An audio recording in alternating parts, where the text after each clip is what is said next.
BA part second year Hindi साहित्य के नियमित विद्यार्थियों का मैं गवर्नमेंट कॉलेज कोलाइट से doctor Surendra Gupta associate professor Hindi आपका स्वागत करता हूं। आइए आज की इस ऑनलाइन वीडियो कक्षा में आपके पाठ्यक्रम से संबंधित रीतिकालीन काव्य में महाकवि भूषण की कविताओं की सप्रसंग व्याख्या करेंगे हम लोग और ये जानने का प्रयास करेंगे कि रीतिकाल के अंतर्गत जो रीतिबद्ध, रीति सिद्ध और रीति मुक्त कवि पाए जाते हैं उनमें महाकवि भूषण का स्थान किस वर्ग से है, उनकी कविताओं में राष्ट्रीयता का स्वरूप किस स्तर का है और कौन कौन सी इनकी प्रमुख रचनाएं हैं। देखिए, शुरू करते हैं। महाकवि भूषण, इनका जो जन्म है वो संवत 1670 में हुआ था और इनके पिता का नाम पंडित रत्नाकर त्रिपाठी था। इनके भाई चिंतामणि और मोतीराम वो दोनों भी रीतिकाल के उत्कृष्ट कवि हुए थे। वास्तविक नाम इनका अज्ञात है। भूषण तो इनकी उपाधि है जो चित्रकूट के सोलंकी राजा रुद्र के द्वारा इनको प्रदान की गई थी।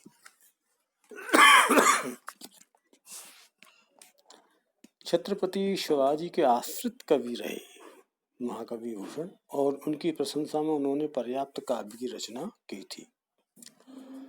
पन्ना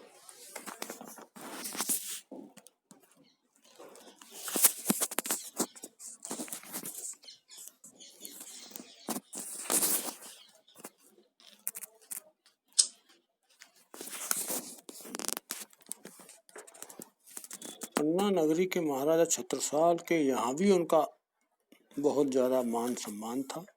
यहाँ तक कि एक बार महाराजा छत्रसाल ने उनकी पालकी में अपना कंधा लगा दिया था। इसी कारण उन्होंने कहा कि सेवा को बखानो की बखानो छत्रसाल को।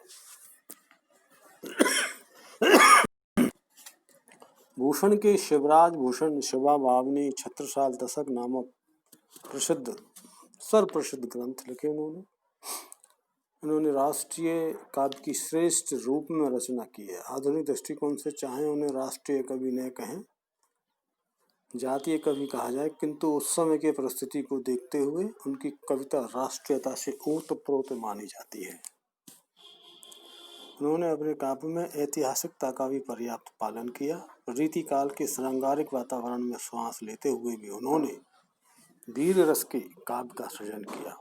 वीर रस के अनुकूल उनकी भाषा भी अत्यंत ओजस्वी और प्रभावपूर्ण मानी जाती है।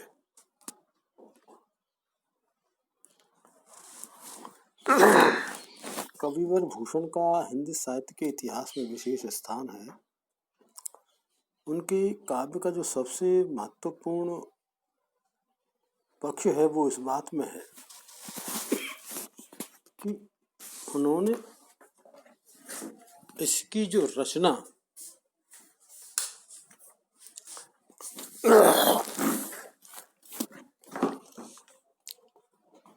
उस समय की जब अन्य कवि श्रृंगार रस में कविताएं लिख रहे थे। इसके अलावा कविवर लाल और सूदन ने भी रीतिकाल में वीर रस का ही काव्य लिखा। इस प्रकार इन कवियों को नवीन भावों को उपस्थित करने का गौरव प्राप्त है। भूषण का इनमें प्रमुख स्थान है। वीर रस का काव्य लिख करके रीतिकाल के अन्य कवियों के सामने उन्होंने एक आदर्श पेश किया। वहां शिवराज भूषण के रूप में अलंकार और ग्रंथि की रचना द्वारा अपने युग के कवियों की रीति परंपरा में भी उन्होंने भाग लिया। रस संचार की दृष्टि से देखें तो भूषण की रचनाओं में शिवा बावनी और छत्रपाल दशक का अधिक महत्व है। नामों के अनुसार इनमें से प्रथम काव्य में 52 छंद और द्वितीय काव्य में 10 छंद होने चाहिए, किंतु इस समय प्राप्त होने वाली प्रतियों में दोनों ही काव्य अधिक छंदों से युक्त हैं।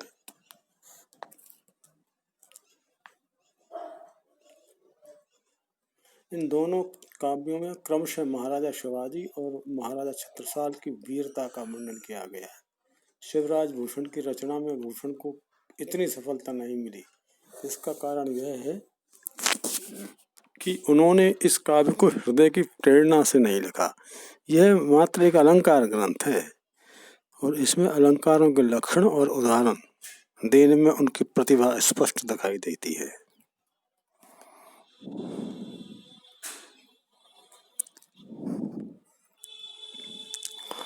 भूषण के काव्य में राष्ट्रीयता भी दिखाई देती है और राष्ट्रीयता की खोज करने से पहले राष्ट्रीयता के स्वरूप को समझ लेना आवश्यक है। राष्ट्रीयता से अभिप्राय संपूर्ण राष्ट्र के विकास के लिए किए गए विविध कार्यों से है। इस समय कुछ विद्वान भूषण को राष्ट्रीय कवि मानते हैं, कुछ इसका विरोध करते हैं। आलोचक राष्ट्रीय कवि न मानने का कारण यह है कि इस समय राष्ट्रीयता का अर्थ बदल गया। मध्य युग में हिंदू धर्म की व्यापकता के कारण हिंदुत्व की रक्षा को भी राष्ट्रीय धर्म माना जाता था, राष्ट्रीय कार्य माना जाता था। वर्तमान युग में राजनीतिक और सामाजिक स्थिति में परिवर्तन आने के कारण हिंदुओं और मुसलमानों की एकता तथा राष्ट्रीयता के क्षेत्र का पर्याप्त विस्तार हुआ है। अतः भूषण के काव्य में राष्ट्रीयता की खोज नवीन दृष्टि के स्थान पर मध्य युग की राष्ट्रीय दृष्टि से ही विचार की जानी चाहिए।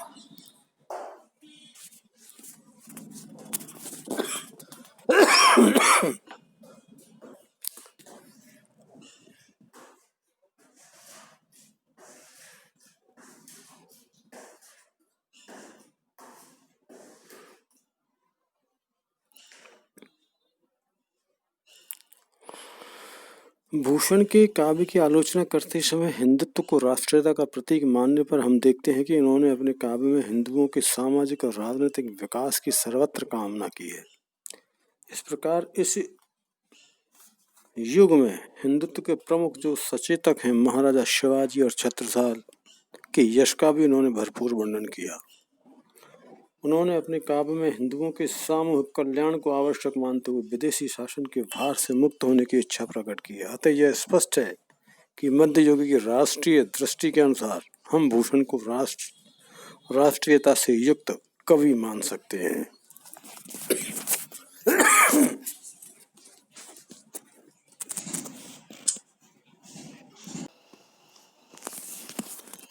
कविवर भूषण ने अपने काव्य में वीर रस को मुख्य स्थान प्रदान किया। इस रस के सहायक रसों के रूप में उन्होंने भयानक और रौद्र रस का प्रयोग किया। उनके काव्य में वीर रस के सभी अंग प्राप्त होते हैं। उसका उत्साह स्थायी भाव उनके काव्य में सर्वत्र व्याप्त रहा है। हिंदी में वीर काव्य की रचना करने वाले कवियों में उनका महत्वपूर्ण स्थान है। इसी प्रकार महाराजा शिवाजी और छत्रसाल से संबंधित साहित्य रचना करने वाले लेखकों में उनका स्थान सर्वश्रेष्ठ है। कला पक्ष की दृष्टि से भूषण ने अपने काव्य की रचना ब्रज भाषा में की है, जैसा कि रीतिकालीन सारे कवियों ने की। उनकी भाषा में ओज गुण पूर्ण रूप से विद्यमान है। वीर रस के सर्वथा अनुकूल है। जो मुगल सम्राट औरंगजेब और उनके दरबारियों का वर्णन करते समय उन्होंने अरबी और फारसी भाषाओं के शब्दों का भी खूब प्रयोग किया। उनके काव्य की रचना दोहा, कवित्व, सवैया आदि विविध छंदों में प्रकट हुई है। अलंकारों का प्रयोग करते समय उन्होंने स्वाभाविकता और कृत्रिमता दोनों का ही परिचय दिया है। संक्षेप में कह सकते हैं कि काव्य शिल्प की दृष्टि से भूषण का काव्य साधारणतः सफल ही है।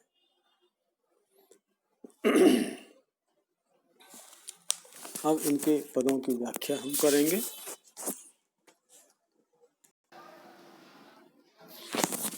महाकवि भूषण का पहला जो पद है वो गणेश स्तवन का है। इसमें गणेश भगवान की वंदना की गई है और मंगलाचरण दोहा है जो इस प्रकार है कि अकथ अपार भवपंथ के चले कुश्रम, हरण करन बीजना से वरदाइये, यह लोक परलोक सफल करन, कोक नद से चरण ही आनिक जुड़ाइये, अलिकुल कलित कपोल ध्याय ललित, आनंद रूप सरितम भूषण अनाइये, पाप तरु भंजन विगन गढ़ गंजन, भगत मन रंजन दुरद मुख गाइये। देखिए इसके अंतर्गत क्या है कि मंगलाचरण दोहा कहते हैं, इसको पद कहते हैं। शुरू में जो कवि होते हैं वो ईश्वर के लिए समर्पित एक पद रचना करते हैं, ईश्वर की प्रार्थना करते हैं।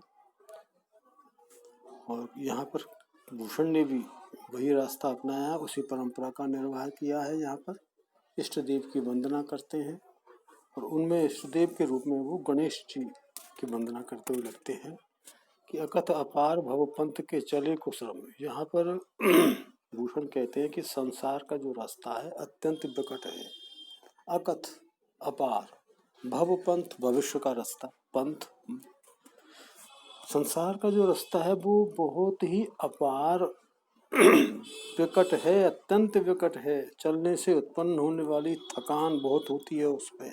अतः श्रम को हरने के लिए, थकान को दूर करने के लिए बीजना से वरदाइए, जिनके कान बीजना की तरह है, अर्थात पंखे के समान कानों वाले उस विघ्नकर्ता गणेश जी का ध्यान कीजिए, उसकी वंदना करिए।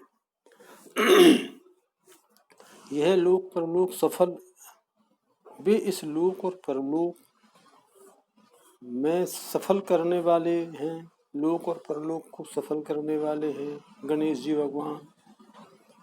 करण कोकनद से, और उनके जो कमल रूपी जो चरण हैं, कोकनद कमल रूपी चरण ही आन के जुड़ाइए, और उनके कमल रूपी चरणों को हमेशा हृदय से जोड़े रखिए, अर्थात हृदय से उनके कमल रूपी चरणों के प्रति श्रद्धा भाव रखिए। चरण ही आन के जुड़ाइए। अलिकुल कलित कपोल ध्याय दलित, और उनके जो कपोल हैं ऐसे हैं जिन पर गज मद की सुगंध के कारण भौरों के दल मंडराया करते हैं। अली कुल भौरों के दल की दल, कलित कलित कपूल कपूल पर मंडराते रहते हैं। ध्याय दलित, उनका ध्यान कीजिए। सुशोभित कपूलों का भी ध्यान करना चाहिए। भूषण कहते हैं कि आनंद रूप सरित मुख भूषण अनाइए, कि आनंद की नदी प्रवाहित करने वाले उस गणेश जी की वंदना कीजिए। पाप तरु भंजन, वे पाप रूपी तरु वृक्षों को नष्ट करने वाले हैं। विघ्न गढ़ गंजन, और विघ्न रूपी गढ़ों को ध्वस्त करने वाले हैं। भगत मन रंजन, और संसार के सभी भक्तजनों के मनों को रंजन प्रसन्न करने वाले हैं। दुर्द दुर्द माने हाथी, मुख गाइए, ऐसे हाथी के समान मुख वाले गणेश जी के गुणों का गान गाना चाहिए। ये इस पद की व्याख्या होती है। इसके प्रारंभ में इष्ट देव की वंदना करना कवि परंपरा प्रचलित है। यहाँ पर महाकवि भूषण ने उसी परंपरा और आस्था का निर्वाह किया है। उन्होंने गणेश जी को अपने विघ्नहर्ता और मंगल विधायक देव माना है। जैसे कवि केशव ने सरस्वती की महिमा का बखान किया मंगलाचरण दोहे के रूप में, इसी तरह यहाँ ये करते हैं।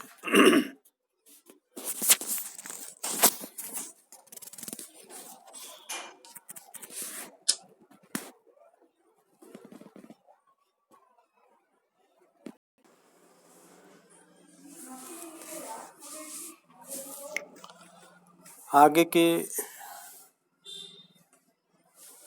के दोहों में महाकवि भूषण ने राजवंश का वर्णन करते हुए रखा है कि राजत है दिन राज को वंश अवनि अवतंश, जामे पुनि पुनि अवतरे कंस मथन प्रभु हंस। देखिए इसमें सूर्य वंश का वर्णन किया गया है कवि ने, और कवि वर्णन करता हुआ कहता है कि इस पृथ्वी पर समस्त वंशों का आभूषण सूर्य वंश सुशोभित है। राजत है सुशोभित होता है, दिन राज को वंश, सूर्य वंश का जो वंश है वह सुशोभित होता है अवनी पृथ्वी पर। ठीक है, तो इस समस्त पृथ्वी पर समस्त वंशों का आभूषण सूर्य वंश है, ये मानिए।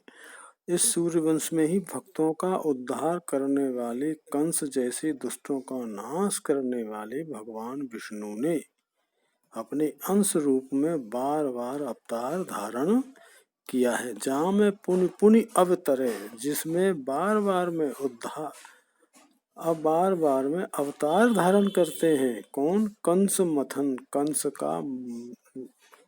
का नाश करने वाले प्रभु अंश, जो ईश्वर भगवान विष्णु अपने अंश रूप में बार बार में यहाँ पर अवतार धारण करते हैं। तो कवि ने राम और कृष्ण को एक ही मान करके सूर्यवंश का उल्लेख किया है। इस कारण कृष्ण का भी चंद्रवंश होते हुए उन्हें सूर्यवंशी कहा है।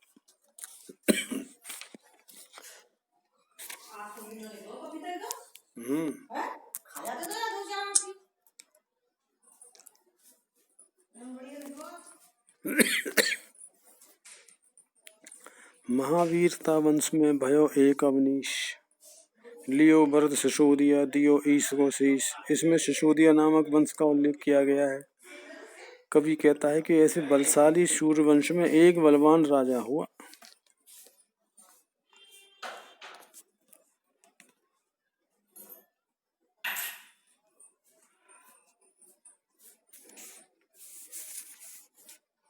जिसने अपना शीश काटकर शिव जी को चढ़ा दिया था और उन्हें प्रसन्न किया था। इसी से इस वंश का नाम सिसोदिया, शीश दिया पड़ा।